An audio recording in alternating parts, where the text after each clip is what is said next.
Hallo und herzlich willkommen zu unserem Podcast. Heute sprechen wir über ein sehr bekanntes Problem. Ich verstehe Deutsch, aber warum kann ich nicht sprechen? Wenn euch unser Podcast gefällt, vergesst bitte nicht, den Kanal zu abonnieren und die Glocke zu aktivieren. So bekommt ihr sofort eine Nachricht, wenn eine neue Folge online ist. Ja, hallo auch von mir. In diesem Podcast wollen wir euch einfache Tipps geben, die jeder sofort im Alltag benutzen kann. Wir sprechen langsam und deutlich, damit ihr alles versteht. Heute fangen wir mit dem ersten Teil an. Verstehen ist nicht sprechen.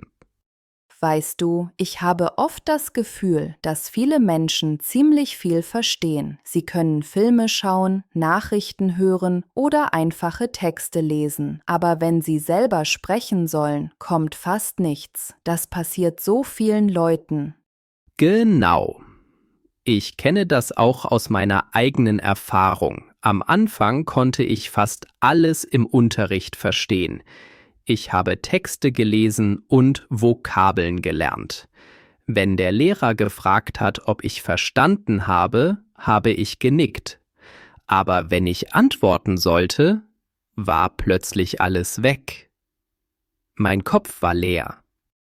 Ja, das ist typisch. Manchmal denkt man, ich weiß das Wort doch, ich habe es schon 100-mal gehört. Aber wenn man sprechen will, fällt es nicht ein. Das liegt daran, dass man nur passiv lernt. Hören und Lesen sind passiv. Sprechen ist aktiv und dafür braucht man viel mehr Übung.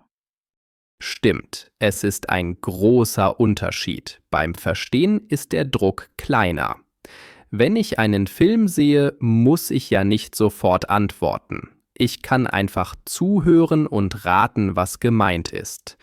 Aber beim Sprechen muss ich schnell reagieren, einen Satz bauen und Wörter finden. Das ist viel schwerer. Und das Problem ist auch, in vielen Kursen machen die Leute viele Grammatikübungen. Sie schreiben, sie lesen, aber sie sprechen nicht genug. Manche haben Angst, Fehler zu machen. Andere denken, ich lerne noch ein bisschen und dann fange ich an zu sprechen. Aber dieses dann kommt nie. Ja, genau so war es bei mir. Ich habe gedacht, erst brauche ich mehr Wörter. Erst brauche ich bessere Grammatik. Und dann war ich still. Aber nach Monaten habe ich gemerkt, ich kann zwar viel verstehen, aber ich kann immer noch nicht reden. Es ist so wichtig, das zu erkennen. Verstehen und Sprechen sind zwei verschiedene Dinge. Es ist fast wie beim Sport. Man kann ein Fußballspiel anschauen und verstehen, was die Spieler machen. Aber wenn man selber auf dem Platz steht, merkt man, dass man trainieren muss. Nur zuschauen reicht nicht.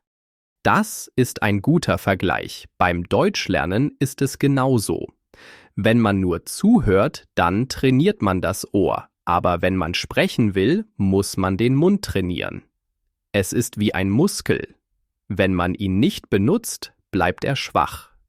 Viele Leute sagen auch, aber ich habe keine Gelegenheit zu sprechen. Das höre ich so oft, aber eigentlich stimmt das nicht. Man kann sich selber laut etwas vorlesen. Man kann nach einem Film eine kleine Zusammenfassung sagen. Man kann sogar im Supermarkt eine Frage stellen. Jede Situation ist eine Möglichkeit.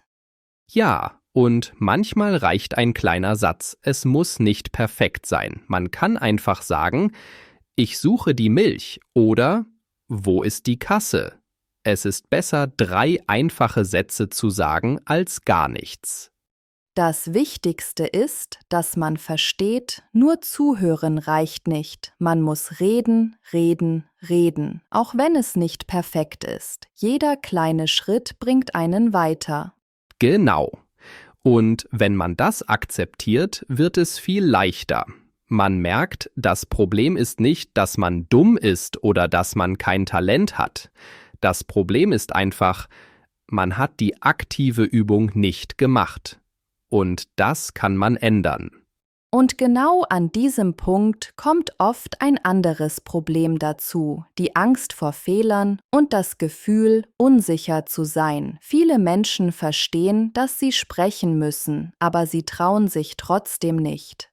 Weißt du, ich höre sehr oft von Freunden. Ich verstehe vieles, aber wenn ich sprechen soll, habe ich Angst. Viele Leute haben große Angst, einen Fehler zu machen. Sie denken, die anderen lachen vielleicht oder verstehen sie nicht. Ja, das stimmt. Ich hatte das gleiche Problem. Wenn ich mit jemandem Deutsch sprechen wollte, habe ich sofort gedacht, oh nein, ich sage sicher etwas falsch. Und dann habe ich lieber gar nichts gesagt. Aber das ist der größte Fehler, den man machen kann.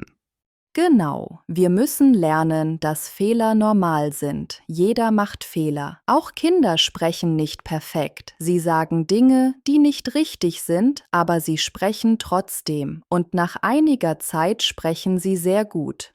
Ich glaube, das Problem ist oft Perfektionismus. Viele Menschen wollen sofort perfekt sprechen mit der richtigen Grammatik und mit langen Sätzen.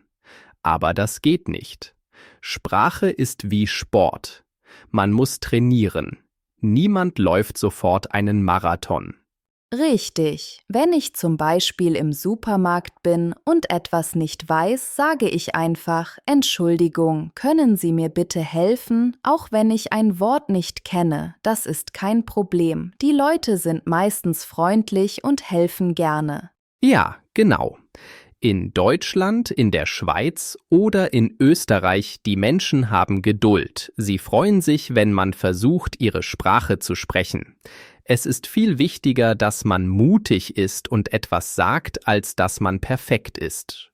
Und man darf nicht vergessen, wenn man gar nicht spricht, bleibt man immer auf dem gleichen Niveau. Wenn man aber jeden Tag ein bisschen spricht, wird man schnell besser. Das stimmt. Am Anfang ist es schwer, weil man nervös ist. Aber nach einigen Wochen merkt man, dass man lockerer wird. Man fühlt sich sicherer und hat keine Angst mehr. Und so wächst das Selbstvertrauen. Mit jedem kleinen Gespräch hat man ein gutes Gefühl. Und dieses gute Gefühl motiviert, weiterzumachen. Viele Menschen fragen immer, wie kann ich wirklich anfangen zu sprechen? Ich verstehe schon so viel, aber es bleibt schwierig, selber Sätze zu sagen. Die Antwort ist klar, man muss jeden Tag üben, auch wenn es nur ein paar Minuten sind.